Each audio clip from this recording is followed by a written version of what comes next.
पांडुरंगा गुरु प्रथम नमन, दुसरी चरण संतांची या, यांच्या कृपाने कथेचा विस्तार. बाबाजी सद्गुरु दास तुकार.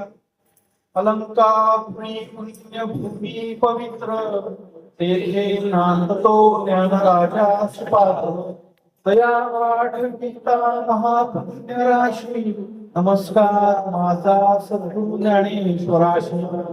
आपण थोडं भजन करूया. हरे राम राम राम राम हरे हरे श्री ज्ञानदेव पंडितनाथ महाराज की जय. माऊली ज्ञानेश्वर महाराज की जय. जगद्गुरु तुकाराम महाराज की जय. बोलो बोलो सब संतान की जय. जय जय रामकृष्ण हरी. आपल्या या 12व्या स्नेह मेळ्याच्या निमित्ताने प्रस्तुत प्राप्त प्रसंगी प्रवचन कृती सेवेसाठी निवडलेला अभंग जगद्गुरु तुकाराम महाराज यांचा आहे. हा अभंग सर्वांना परिचित आहे. मन करारे प्रसन्न सर्व सिद्धींचे कारण, मोक्ष अथवा बंधन सुख समाधान इच्छा. मन करारे प्रसन्न सर्व सिद्धींचे कारण, मोक्ष अथवा बंधन सुख समाधान इच्छा. मने प्रतिमा स्थापिली, मने मन पूजा केली, मने इच्छा पुरविली, मन माऊली सगळ्यांची. मन गुरु आणि शिष्य करी आपुलीची दास्य, प्रसन्न आपण असं गती अथवा अधोगत. साधक वादक पंडित श्रोते वक्ते ऐका मात, नाही नाही अनदैवत तुका म्हणे दुसरे.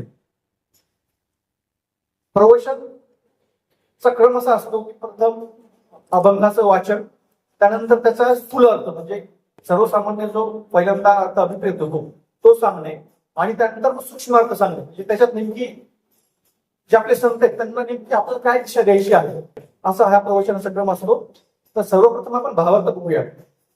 तुकाराम महाराज असं म्हणतात की आपण आपले मन प्रसन्न ठेवले पाहिजे. मनाला प्रसन्न करून घेतल्याने ते कार्यसिद्धीचे म्हणजे यशाचे कारण म्हणतात. आता कार्यसिद्धी म्हणजे काय की तुम्हाला ज्या क्षमता प्राप्त होतात, तुम्हाला जे यश मिळतं ते म्हणजे तुमची सिद्धी. ही सिद्धी कशामुळे मिळणार आहे तुम्हाला, तर तुमचं मन प्रसन्न ठेवल्याने. आता सध्या मी जसं सांगितलं की आपल्या सर्वांनाही बाळकडून मिळालेलं आहे किंवा भूतीमध्येच मिळालेला आहे.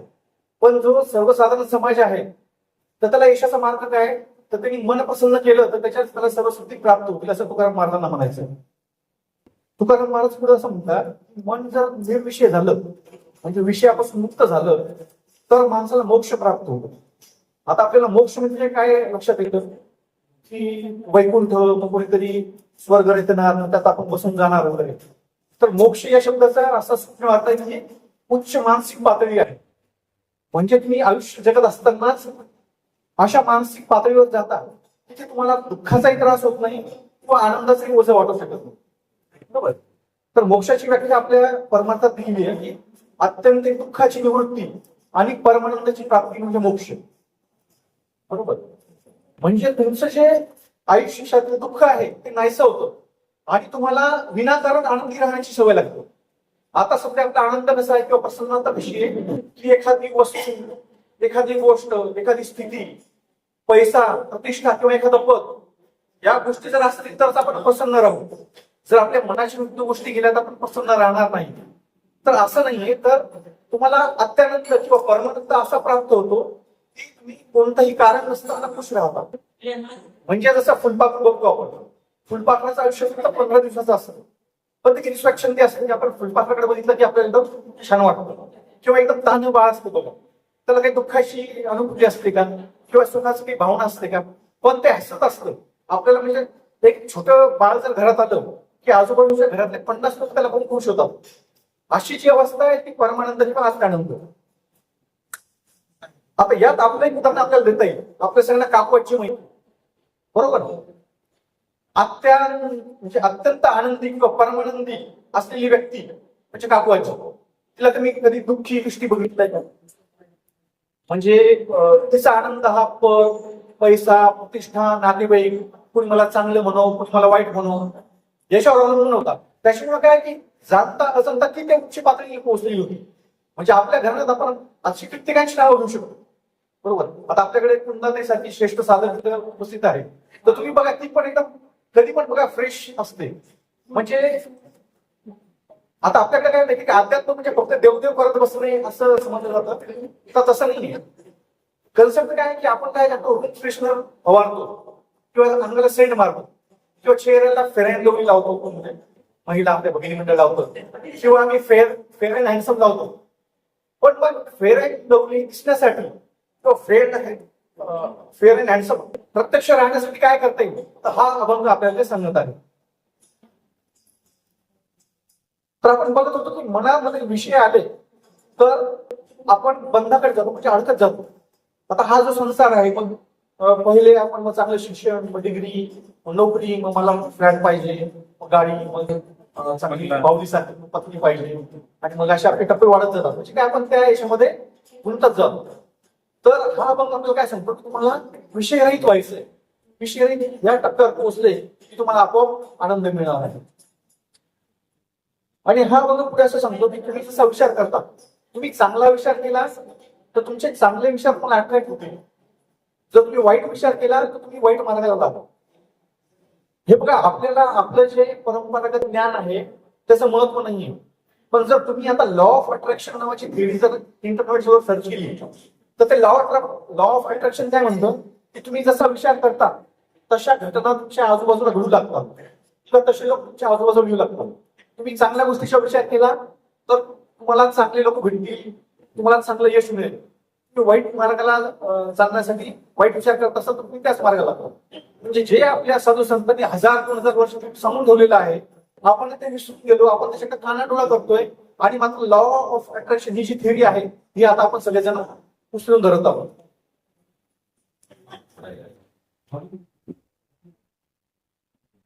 पुढे तुकाराम महाराज असं म्हणतात की मन आपलं गुरु पण आहे आणि शिष्य पण आहे. आता मन गुरु केव्हा आहे आणि मन शिष्य केव्हा आहे? जर आपले मन आपल्याला सकारात्मक बाबी दाखवत असेल, परमार्थाकडे नेत असेल, किंवा सगळ्यांचं कल्याण हो, आता अंजुताईंनी आणि कुंदाताईंची प्रार्थना म्हणजे विश्वकल्याण. तुम्हाला जर मनशांती असेल तर तुम्ही विश्वशांतीचा विचार करू शकता. विश्वशांती झाली तर तुम्ही विश्वकल्याणाचा विचार करू शकता. तर याचा गमक कुठे आहे, म्हणजे याचा पाया तुमच्या मनावर आहे. तुमचं मन जर तुम्हाला परमार्थाकडे नेत असेल, तुम्हाला सकारात्मक बाबी दाखवत असतील, तर ते मन तुमचं गुरु आहे. आणि तुमच्या मनावर तुमचं नियंत्रण आहे. तुम्ही ज्याप्रमाणे सांगाल ते मन कुठं भटकत नाहीये, तर तुमचं मन शिष्य आहे असं तुकाराम महाराज म्हणतात. तुकाराम महाराज शेवटी म्हणतात की वाचक, श्रोते, साधक, वक्ते, पंडित, तुम्ही सर्वजण माझे म्हणणे ऐका. या मनावाचं काही दैवत नाही. कारण तुमचं मन निरोगी असेल तर तुमचं शरीर निरोगी राहील आणि तुम्हाला कोणतेही कार्य हे सिद्धी मिळाल्याशिवाय राहणार नाही. तर हा तुकाराम महाराजांनी सांगितलेला स्थूल अर्थ आहे. आता आपण सूक्ष्मात जाऊया.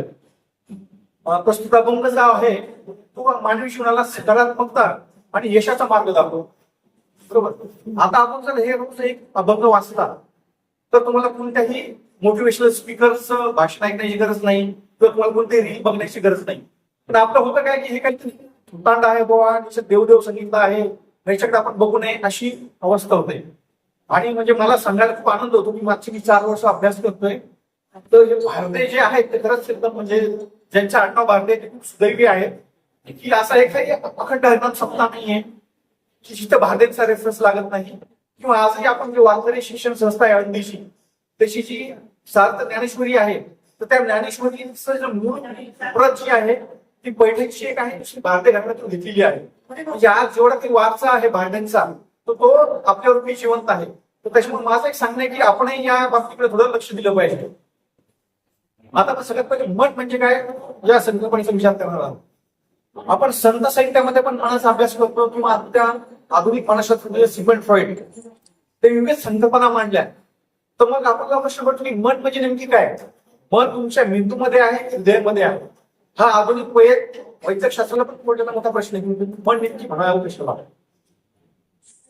आता या अवयव मनावर नाही हा पण एक प्रश्न आहे. पण एक मन हे अमूर्त वास्तू म्हणून आपण याची जर विचार केला तर आपल्याला जे सुख किंवा दुःखाची अनुभूती जिथे होते ती जागा म्हणजे तुमचं मन आहे. आपले मन हे सर्व भावनांचे, विचारांचे आणि कृतींचे केंद्र आहे.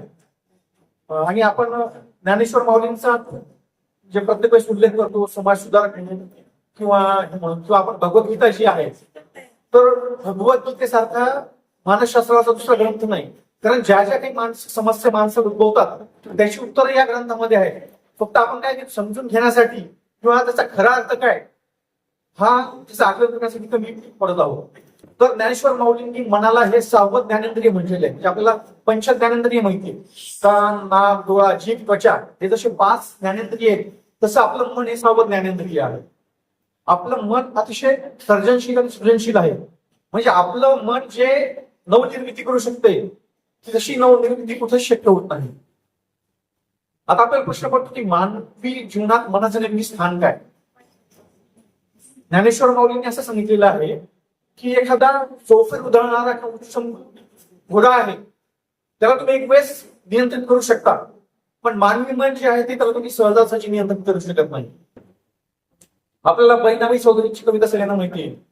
मन वढाय वढाय उभ्या पिकातलं ढोर, किती हाकला हाकला फिरी येतं पिकावर, मन पाखरू पाखरू त्याची काय सांगू मात, आता होतं भुईवर गेलं गेलं आबाळात.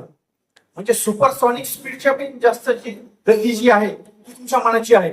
आपण फिजिकली जरी इथं असू तरी कोणी करत असेल की बाबा माझं लेखन काय करतंय, मिस्टर माझ्या ऑफिसमधून आले का, बरोबर, असे माऊलींना इथं प्रश्न पडू शकतो. किंवा मग माझा मित्र काय करत असेल, अरे आज विकेंड आहे आपण कुठं आलोय, नेमकी काय चालू आहे, असंही आपल्याला वाटू शकतं. तर थोडक्यात काय तर मन हे आपलं वाऱ्यापेक्षा लहरी, आवाजातही न मावणारे आणि विंचू आणि सापापेक्षाही जहरी आहे. बहिणाबाई काय म्हणतात की विंचू आणि साप एकच परवडतात, पण मनासारखं जहरी कोणी नाही. का तर विंचू साप याचे उतरण्याचे मंत्र तेव्हा उपलब्ध होते किंवा आता इंजेक्शन वगैरे आहेत, पण मन जे आहे तर त्या मनाला नियंत्रित करण्याची मात्रा कोणाला सापडलेली नाही. आणि मग ज्याला एकदा ही मन नियंत्रित करण्याची मात्रा सापडते तर त्याच्या इतका सुखी कोणी असत नाही. आणि मनाला सर्वसाक्षी म्हटलेलं आहे. म्हणजे मना इतका आपल्या जज किंवा विटनेस दुसरा पण असू शकत नाही. एक वेळेस तुम्ही जगाला फसवाल, तुमच्या भावंडांना फसवाल, तुमच्या पती किंवा पत्नीला फसवाल, सहसा आपल्याला हे लागू नाहीये, एक मी जनरल उदाहरण देतोय, बरोबर, पण तुम्ही स्वतःच्या मनाला फसवू शकत नाही. आता प्रश्न असा पडतो की या मानवी मनाचं आपल्या जीवनातील स्थान काय आहे. तर अर्जुनाला भगवान श्रीकृष्णाने गीता सांगताना मनाला सारथीच्या हातामध्ये असलेलं लगाममध्ये, म्हणजे जसं लगाम रथ नियंत्रित करण्याचं काम करतं, सेम काम जे आहे ते आपलं मन करत आहे. एवढं महत्वाचं हे मन आपला अवयव आहे. मगाशी आपण पाहिले पंच ज्ञानेंद्रिय. आता आपल्याला षड्ऋतू माहिती सगळ्यांना वाचलेलं की काम, क्रोध, लोभ, मद, मोह, मत्सर, या षड्ऋतूंपासून जर वाचायचं असेल तर तुम्हाला हे जे पंच ज्ञानेंद्रिय आहेत तर त्याची संवेदनाची लगाम जी आहे ती तुमच्या मनावर अवलंबून आहे. तर मनावर आपल्याला नियंत्रण ठेवावं लागेल. आणि हा लगाम केव्हा खेचायचा हे ज्याला कळालं त्याच्यासारखा सुखी कुणी, बरोबर. तर आपल्याकडे 4 पुरुषार्थ सांगितले, धर्म, अर्थ, काम आणि मोक्ष, बरोबर. आता आपल्याला ही थिअरी काय इरिलिव्हंट वाटायला लागली, पण ज्यांनी ह्या 4 थिअरी समजून घेतल्या तर त्याला कोणत्याही सायकॅट्रिस्टकडे जाण्याची गरज नाही, कोणत्याही सायकोलॉजिस्टकडे जाण्याची गरज नाही. शीतलचा व्यवसाय मी कमी करत नाहीये, जनरल सांगतो, बरोबर. तर काय आहे की अर्थ आणि काम हे तुमच्या जीवनात ऍक्सिलेटर आहे. म्हणजे तुमच्या जीवनाचा वेग वाढवण्यासाठी अर्थ आणि काम ह्या गोष्टी मदत करत असतात. पण धर्म आणि मोक्ष या ज्या 2 आपले पुरुषार्थ सांगितलेले आहे तर तुमच्या जीवनाला कुठं नियंत्रित करायचं, म्हणजे तुम्ही स्पीड मध्ये हा उतार लागला की तुमचा तुम्हाला नेमकी ब्रेक मारायचा आहे. म्हणजे हे अध्यात्म तुम्ही जर तसं बघितलं तर त्या बॅकग्राऊंड तुमच्या मनाशी जोडलेला. त्या सगळ्या गोष्टी माहिती आहेत, फक्त आपण याची उजळणी करतो. आता आपल्या सगळ्यांना कल्पवृक्षाची गोष्ट माहिती आहे की एखादा वास्तू जो कल्पवृक्षाच्या खाली जाऊन बसला मग त्यांनी इच्छा केली मला ही इच्छा पाहिजे आणि त्या कल्पवृक्षाने इच्छा लगेच पूर्ण केली. त्याचप्रमाणे आपल्या मनाचं आहे.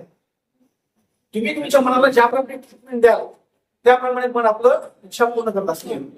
एक लक्षात घ्या, एक सकारात्मक विचार तुम्हाला 100 पावलं पुढे नेऊ शकतो, तर एक नकारात्मक विचार जो आहे तो तुमच्या आयुष्यातून पण 1000 पावलं मागे नेऊ शकतो. एवढं महत्व या जीवनात मनावर आहे. आता आपलं काय जीवन झालं स्टिरियोटाइप झालेलं आहे. म्हणजे सोमवार ते शुक्रवार काम करणे, शनिवार रविवार विकेंड, बरं. बरोबर ऑफिसचे प्रेशर, मग नातेवाईकांचे वादविवाद, भांडण टळणे, कोर्ट कचेऱ्या, स्ट्रेस, बॉस असं म्हटला, मुलं ऐकत नाहीयेत. आणि मी ऍक्च्युली मुद्दाम हा अभंग म्हणण्याचं कारण काय की एक सूचना अशी आली होती की आपलं जे जग भारताकडे आदर्श कुटुंब म्हणून बघतो आणि आपणच लोक किंवा आपणच लोक आपली जी कुटुंब व्यवस्था किंवा आपले जे अपत्य आहेत त्यांना सांभाळण्यासाठी किंवा त्यांना योग्य दिशेसाठी दाखवण्यासाठी कमी करू शकतो. तर ते दाखवण्याकरता विशेषतः सुंदर अभंग दुसरा नाही. पहिले कसं होतं की चित्ती असू द्यावे समाधान अशा वृत्तीचे लोक होते किंवा आता जरा विसरून या वळणावर कुठेतरी थांबला पाहिजे असं लोक मानत होते, त्यामुळे ते सुखी होते. पण आता तसं झालं नाही. आपल्याकडे काय की more and more, the more you get the more you want, बरोबर. किंवा माझ्याकडे जेवढं आहे जे आता हे सगळ्यातच लागू आहे आपल्यालाच असं नाही. जर माझी सुद्धा वॅगनर घेण्याची ऐपत आहे पण मग बाकीच्याकडे समजा मग फोर्ड फिगो आहे किंवा मग टोयॅटो आहे तर ती मी का नाही घेऊ, हे झालं बहुत उदाहरण. किंवा आपण असं दिसतो की मी फेसबुकवर खूप आनंदी आहे, रील्स मध्ये खूप उत्साही दिसतोय, मी डान्स करतोय, पण त्या मनाला काय यातना होतात, मी कोणापासून जे लपवतोय, ही जी गोष्ट जेव्हा आपल्याला समजली तर याच्यावर आपण ओव्हरकम करू शकतो.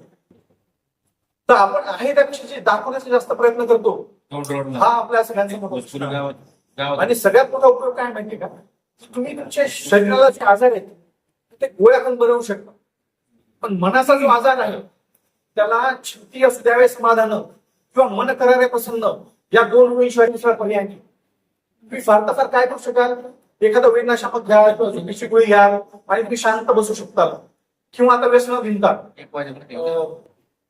आता आपल्यापैकी सगळे नियंत्रित आहेत जो प्रश्न नाही, पण चांगल्या कुटुंबातील मुलं हिरून किंवा चांगल्या कुटुंबातील मुली हिरून त्यांना व्यसनाधीन बनवणे अशा गोष्टी चालू आहेत.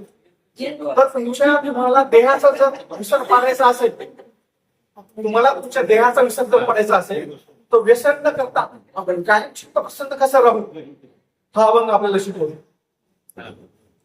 तर सिग्मंड फ्रॉइड असं म्हणतो ना की तुमच्या जे अनेक आजार आहेत त्या अनेक आजारांचे मूळ जे आहे ते तुमच्या मनोविकासावर त्या मनोभूमीवर अवलंबून आहे. त्याच्यामुळे आपण आपल्या या मन करारे प्रसन्न याच्यावर जाणीवपूर्वक काम करायला पाहिजे.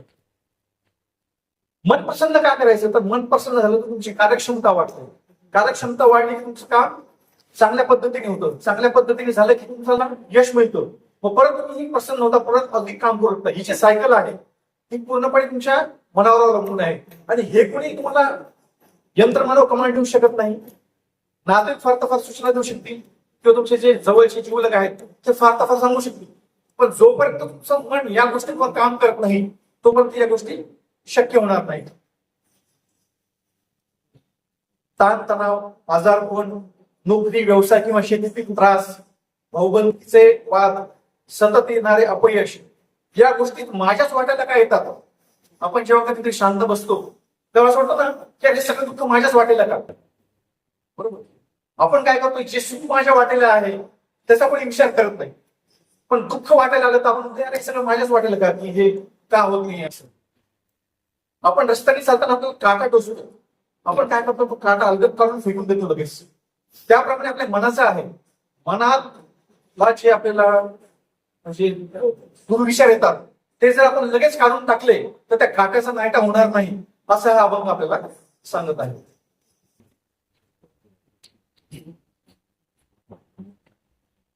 आता मन प्रसन्न ठेवायचे म्हणजे काय, तर आपल्या सगळ्यांना माहिती आहे की निगेटिव्ह सेन्स मध्ये आपण बोलतो की मन हे क्षणभंगुर आहे, तर तसं नाही. हे ऍक्च्युली आपलं जे जीवन आहे ते एक आनंद यात्रा आहे किंवा जीवन यात्रा आहे, बरोबर.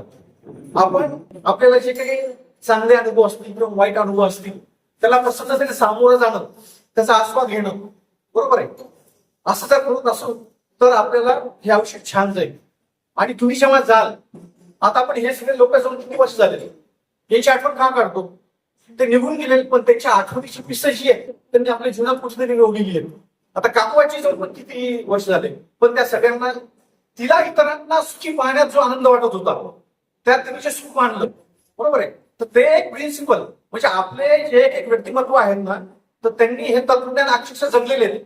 भलेही त्यांनी त्याचं पारायण केलेलं नसेल, त्यांनी ते मोठ्याने वाचले नसेल किंवा कधीही अखंड हरिनाम सप्ताह त्यांनी साजरा केला नसेल, पण त्यांनी प्रत्येकाने आपलं आयुष्य चांगलं जगलेलं आहे. तर या ठिकाणी एक श्यामनामाचं उदाहरण देतो. खूप फायनान्शियल स्ट्रेस असतात. आपण काय करतो, त्या आनंद जो आहे तो त्या पैशावर किंवा पदावर जगू शकतो. मी एकदा श्यामनामा विचारल्याप्रमाणे तुला असं निगेटिव्ह सेन्स किंवा असं काही वाटत नाही का? तो म्हणे नाही, मला हे सगळं मी लोकांना पाहत आलो म्हणे, आणि तुला सांगतो की माझ्या क्षात 5 पैसे पण नव्हते, तरी पण मी करोडाचे व्यवहार केले ते. ह्या लोकांना हा आत्मविश्वास आला कुठे? आज आपल्याकडे डेबिट कार्ड आहे, क्रेडिट कार्ड आहे, प्रत्येकाकडे ऑनलाईन ई बँकिंग आहे, नेट बँकिंग आहे, पण तो कॉन्फिडन्स आपल्याकडे नाहीये. पण हे रामनामा म्हणजे सुरत किंवा मुंबई त्या ठिकाणी जाऊन हे बटाटे विकून आले लोक, बरोबर. मग यांना हा कॉन्फिडन्स आला कुठून? तर यांनी नाना काका असतील, लप्पा काका असतील, बापू काका असतील, बाळको काका असतील, बरोबर, या सगळ्यांना पाहिलेलं आहे, बरोबर. किंवा अजूनही नारायण सरांचं किंवा यशवी सरांचं वगैरे नाव का काढतात? तर त्यांनी तत्वज्ञान हे प्रत्यक्ष जगून दाखवलेलं आहे, बरोबर. पण आपण फक्त जरी आपल्या आजूबाजूच्या लोकांकडे जरी बघितलं तर आपला जो 90% स्ट्रेस जो आहे तो दूर होऊ शकेल. आपल्याला आपल्या जीवनातील छोट्या छोट्या ज्या घटना आहेत त्यातील जर मौज टिपता आली तर आपल्यासारखं प्रसन्न कोणी असणार नाही. आपल्याला हे सगळं तत्वज्ञान माहिती आहे, म्हणून आपण कोणताही आमंत्रणाची वाट न बघता 12 वर्ष झाले या आनंदवाडीत सहभागी होतो. म्हणजे आपल्याला सगळ्यांना माहिती आहे, बरोबर. मी कोण आहे, मला काय पाहिजे हे एकदा कळलं तर आपल्या गरजा आपोआप कमी होतात. असं जर झालं तर तुम्ही काही पण प्रश्न करा. आपण आपल्या मनातील विचाराचा कचरा जो आहे तो नेहमीच साफ केला पाहिजे. आपल्या मनातील कचरा जो आहे तो नेहमीच साफ केला पाहिजे. पहिलं काय होतं, एखादं तंत्रज्ञान, एखादी विद्या, एखादं स्किल जे आहे ते 50 वर्षांनी 100 वर्षांनी अपडेटेड व्हायचं. आता परिस्थिती काय, आता आपले बरेच लोक सॉफ्टवेअर आहेत की ते 6 महिन्यात, 1 वर्ष, 2 वर्षात अपडेटेड होते. तर मग आपल्याला प्रत्येक वेळेस जे आपले एखाद्याने आपल्याला वाईट बोललेलं आहे त्या सोडून पुढे जाणे, नवीन गोष्टी शिकण्यासाठी आपल्याला जुनं अनलर्न करावं लागेल किंवा ते परत पुन्हा पुन्हा आपल्याला शिकावं लागेल. म्हणजे ज्याला लर्न, अनलर्न आणि रिलर्न ची थिअरी आहे तर ती आपल्याला करावी लागेल. अजून एक सिद्धांत असं सांगतो की ज्याच्या वाट्याला जास्त दुःख येईल त्यालाच खऱ्या सुखाचा शोध घेण्याचा मोठा अधिकार प्राप्त होणार. हा सगळ्यात मोठा तुकाराम महाराजांचं सांगणं आहे. आपल्या वाट्याला एखादं दुःख आलं असेल तर आपल्याला दुःख का आलेलं आहे, तर खऱ्या शोधाचं सुख जे आहे, खऱ्या सुखाचा शोध आपण घ्यायचा आहे. आपल्या बरोबरच्यांना पण तो सांगायचा आहे. म्हणजे काय की एखादं गुलाबाचं फुल असेल, बरोबर, त्याच्याकडे बघितलं तर आपलं सगळं आजूबाजूला वातावरण प्रसन्न होतं. तर ही जी भूमिका म्हणजे असं ज्ञानेश्वर माऊली त्यापेक्षा त्या 4 भावंडांना अमाप दुःख आले आयुष्यामध्ये, बरोबर. तर ते दुःख काय आलंय, तर त्यांची नियती अशी होती की त्यांनी सगळ्यांना पुढचे 2000 वर्षासाठी सुखाचा मार्ग दाखवावा, ही मागची भूमिका आहे. तर हे पण आपण लक्ष घेतलं पाहिजे. आता मन प्रसन्न करायचं म्हणजे काय, त्याचे उपाय काय? आता हे सगळे उपाय आपल्याला माहिती आहे. आपण चांगल्या रात्री फिरतो, दिंडी काढतो, रविदादा किंवा मंदारचं गाणं ऐकतो, बरोबर, कुंदा त्यांच्या कविता ऐकतो, बरोबर, कल्पना त्यांचा डान्स बघतो आपण कधी कधी, बरोबर आहे. नंतर मनीष दादाचे स्टेटस बघतो आपण, कॉमेडी स्टेटस, बरोबर. तर हे सगळं आपल्याला माहिती आहे. याच्यामुळे हा, आणि मेन राहिलं चंदाताई चांदगावकर, तर तो पण म्हणजे बघा ना, सुख म्हणजे किंवा प्रसन्नता म्हणजे अजून काय पाहिजे, बरोबर. तुमच्या एखाद्या स्किलमुळे जर तुमच्या आजूबाजूचे जर 50 लोक प्रसन्न होत असतील तर याच्यापासून अजून काय करतात. प्लस आपले भगवान दादा आहेत, त्यांचे बाजूचे मंजूर स्वर जो आहे म्हणजे त्यांनी पण आपल्या जीवनात एक चांगला नाद निर्माण केलेला आहे. त्याच्यामुळे काय आहे की आपण आता हे सगळं तुम्हाला माहितीच आहे, आपलं साहित्य, कला, स्नेही आणि सज्जनांचा सहवास, आपल्याला ही सगळी थेरी माहिती आहे, म्हणून तर आपण हे सगळे बाकीचे कामं टाकून इथं आलेलो आहोत, बरोबर. हे सगळ्यांना आपल्याला माहिती आहे. आणि एक लक्षात घ्या, आपल्या जीवनामध्ये किंवा आपल्या आनंदावर आपल्या अभावाचा खूप मोठा प्रभाव असतो. आपल्याला काय वाटतं की एखादं दुःख आहे किंवा एखादी गोष्ट नाही तर मग आपण दुःखी व्हायचं का किंवा हिंसून बसायचं का किंवा आपला जो कॉन्फिडन्स आहे तो कमी करायचा का. तर अभावाचा प्रभाव कसा असतो की निसर्गाने म्हणू किंवा देवाने, आता जे कोणी नास्तिक असतात म्हणजे देव काही हा प्रश्न नाही, पण निसर्गाने तुम्हाला काहीतरी क्षमता दिलेली, पण ती क्षमता दिली असेल ती क्षमता तुम्हाला असेल किंवा नसेल, आता एक खूप छान उदाहरण आहे की निसर्गाने उसाला गोडवा दिला पण उसाला फळ येत नाही, बरोबर. चंदनाला सुगंध दिला पण त्याला फुलं येत नाही. सोन्याला चमक दिली पण त्याला सुगंध दिला नाही. समुद्र वृक्ष आलंय पण त्याचं पाणी खारट आहे. नदीचं पाणी गोड आहे पण ते अल्पकाळ टिकते, बरोबर आहे. कमळासारखा पवित्र नाही पण ते उत्तम कुठं शिक्षणामध्ये उगतं. सूर्य जो आहे तो स्वयंप्रकाशित आहे, बरोबर, पण त्याला शीतलता नाही. आता चंद्र शीतल आहे पण ती पण प्रकाशित आहे, बरोबर. विद्वानाला ज्ञान दिलेलं आहे पण आपण सांगतो तू जुना विद्वान लोक असतो गरीब असावा अशी थिअरी होती, किंवा त्याला ज्ञान आहे पण पैसा नाहीये. किंवा एखादा खूप मोठा पराक्रमी राजा बाजीराव खूप पराक्रमी होतो, त्याला आयुष्य मिळालं. म्हणजे कुठं तरी प्रभाव आहे आणि कुठंतरी अभाव आहे. तर विद्यार्थ्यांनी हे काय सर्व जाणीवपूर्वक घडून आणलेलं आहे. हे असं असताना जर तुम्ही आनंदाने जगला तरच तुमच्या व्यक्तिमत्वाची खरी कसोटी आहे. त्याच्यामुळे सगळ्यांना सर्व काही मिळेल असं नाही. ही आपण थेरी लक्षात घेऊन आपण आपलं मन प्रसन्न करण्याच्या कामाला लागूया. महाभारतात शेवटी श्रीकृष्ण अर्जुनाला असं सांगतो, हे अर्जुना, मन हे पिंजऱ्यात कोणता येणारं पाखरू नव्हे. त्यासाठी संपूर्ण आकाश खुले आहे. ते इतरांच्या कैदेत जाणार नाही याची काळजी घे. म्हणजे काय की तुमचा आनंद जो आहे तो दुसऱ्याच्या कृतीवर किंवा घटनेवर अवलंबून नको. प्रसन्नपणाने तुमचे सर्व कर्तव्य पार पडा. कारण इतरांबद्दल कोणती भीती बाळगू नका. कारण शेवटी जिंकणार कोण, जे सत्य आहे. म्हणजे जे प्रसन्नता असेल सत्तेच्या वाट्यात चालणार आणि तुम्ही यशस्वी होऊ शकता.